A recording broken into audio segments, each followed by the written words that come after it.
அப்படிங்கிறது.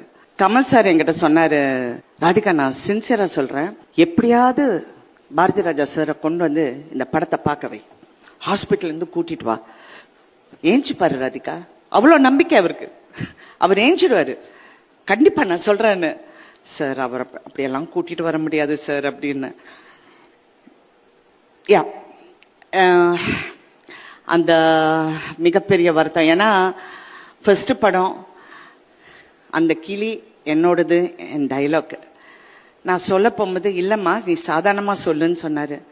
ஒன்று நான் டைலாக் பேசுவேன், இல்லைன்னா கை தூக்குவேன், இது ரெண்டு கலந்து என்னால் பண்ண முடியாதுன்னு சொன்ன இந்த நடிகை இன்னைக்கு தாய் கிழவியா, அவர் தாயார அவங்க மாதிரி நிறைய இருக்கணும்னு நினைச்சேன். அவங்க பேர் கருத்தம்மா. அவங்க மாதிரி இருக்கணும்னு நினைச்சேன். அவர் ஸ்டில்லு பார்த்தாரு. கடைசியா எங்க அம்மா இறந்தப்ப அவர் வந்தாரு, வந்து இந்த ஸ்டில்ல பார்த்து அப்படி அழுதாரு.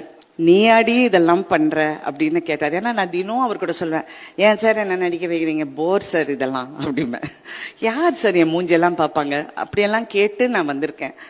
ஸோ அவர் இன்னைக்கு இந்த படம், ஐ ஹோப் கடவுள்கிட்ட அவர் நல்லா வந்து இந்த படத்தை பார்ப்பாருங்கிற நம்பிக்கை எனக்கு எப்போ இருக்கு. என்ன சார் நல்லா இருந்ததா படம்? நான் உங்களை ரொம்ப வருத்தப்பட்டேன் நீங்க பாக்கலன்னு. அப்ப உடம்பு சரியில்லை, இப்ப பாத்துட்டீங்க, எனக்கு ஹாப்பி. உங்கனால தானே எவ்வளவு தூரம் நடிச்ச பாருங்க. இல்ல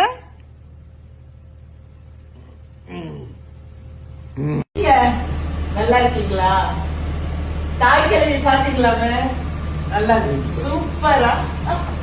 ஐயோ அந்த சொல்லுங்க, நேஷனல் அவார்டு எனக்கா? சரி, நீங்க சொல்ற மாதிரி நடக்கட்டும். ஃபர்ஸ்ட் உங்க கால வந்து வச்சுக்கிறேன். சாப்பிட்டீங்களா? சாப்பிட்டீங்களா?